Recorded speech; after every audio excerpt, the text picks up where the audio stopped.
Hi everyone, welcome back to my channel. Today I thought I'd show you how I made all the little tools for my garden cupcakes. And just before I begin, I'm just going to let you know that I've also got a tutorial for my cobblestone cake board, and I'll leave a link to that in the description. Okay, so the tools were made from a silicone mould, which you can see here.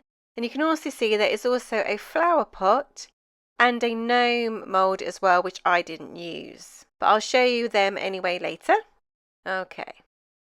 So firstly, I take my piece of modelling paste and I just run it all over the mould, because I find these silicone moulds can collect a lot of dust. So I just run it all over with a little tiny bit just to pick up any dust and bits that might be on the mould, and then you don't get it on your finished piece. Now I'm just using white modelling paste because I'm going to paint it later, but obviously you could colour your paste beforehand and then before popping it into the mould. So I'm just going to mould it until pliable. And I'm just going to form it into a little sausage shape and then pop it on top of the shape that I want to do first, which is the spade. Just going to press that in there. And now I'm just going to take my rolling pin and just going to roll it into the mould to make sure it gets into every little bit of crevice and gets every little bit of detail on there. Okay, so now I'm just going to get a knife, and I've got the knife very flat, and I'm just going to go and trim away all the excess. Don't press downwards, you don't go into the mould. It's going to press just very flat, so it just kind of scoots across the top of your mould and it gets rid of all the excess. So I'll put a link to everything that I use in this tutorial in the description, so please do take a look there. And you'll notice that I've not used anything to stop the paste sticking. I didn't need it to with this modelling paste that I'm using, but sometimes you do, and I'll show you how I do that later. Okay, so now you can see that I've got the spade shape there, and I like to leave it about a minute just to firm up a tiny bit. And then before I remove it from the mould, I just go around just to make sure that all the edges are loose, like you can see here. Okay, so I've got my foam mat, and because this mould is flexible, I'm going to use that just to keep bending it back, just to help my mould release. Sometimes I will use a brush, like you can see here, to help it out of the mould. It doesn't always need it, because you bend the mould to help it release. The secret thing is don't touch the actual piece itself, because you might stretch it or distort it. You can see here with the spade, I just tweak the edges up a little bit just to get a little bit more of that spade shape. Okay, so once I'm happy with that, I just set it aside to dry, and I'm going to show you that again while making the fork. Okay, so I've got my paste. I'm just going to pop it into the fork mould, press it down. Then I get my rolling pin and just roll over it just to make sure it's into every little crevice there. Then I take my knife, and I had the knife very flat, and I just gently remove all the excess so the mould underneath is visible and you can see the paste in the mould. And now I'm just smoothing it off because it's got loads of little bits to it, being a fork.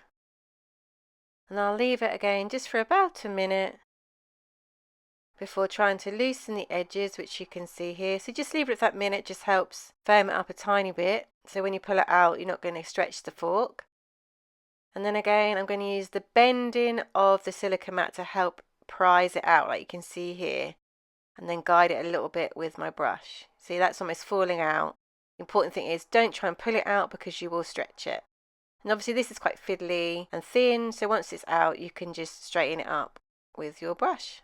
Okay, so now I'm just going to show you if you do have trouble getting it out, it sticks to your paste. I'm just using a little bit of white shortening here. I'm using Trex. You can get it from the supermarkets. I'm just popping a little bit onto a brush and then pasting it into my mould. You don't want much, just a little bit. Just paste it all over the inside of your shape there. And then I'm just going to do everything else exactly the same. Pop my paste in, go over it with my rolling pin. Use my knife to take away the excess.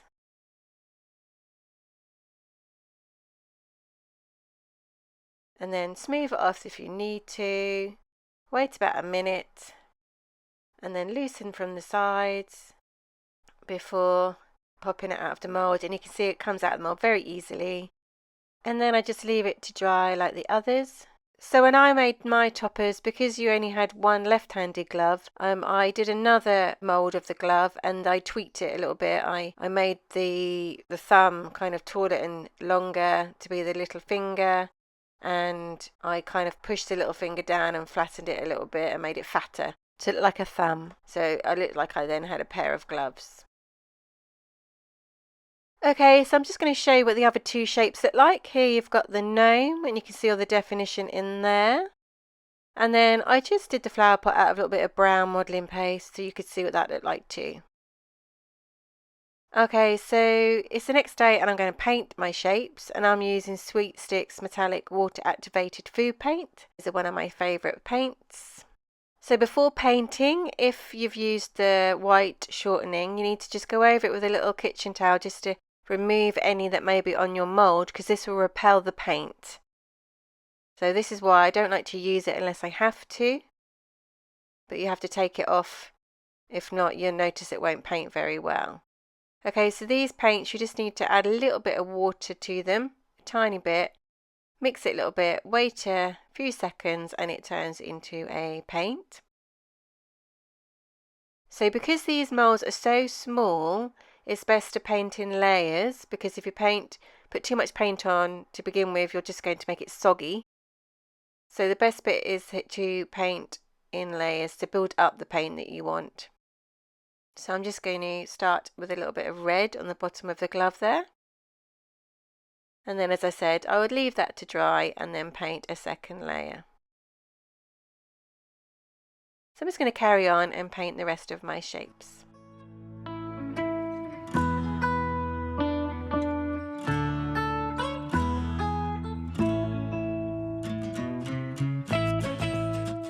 Okay, so that is your tutorial finished. I really hope you enjoyed it. Please don't forget to check out my other ones. Please comment, like and subscribe for more, and hit the notification bell. Thanks for watching.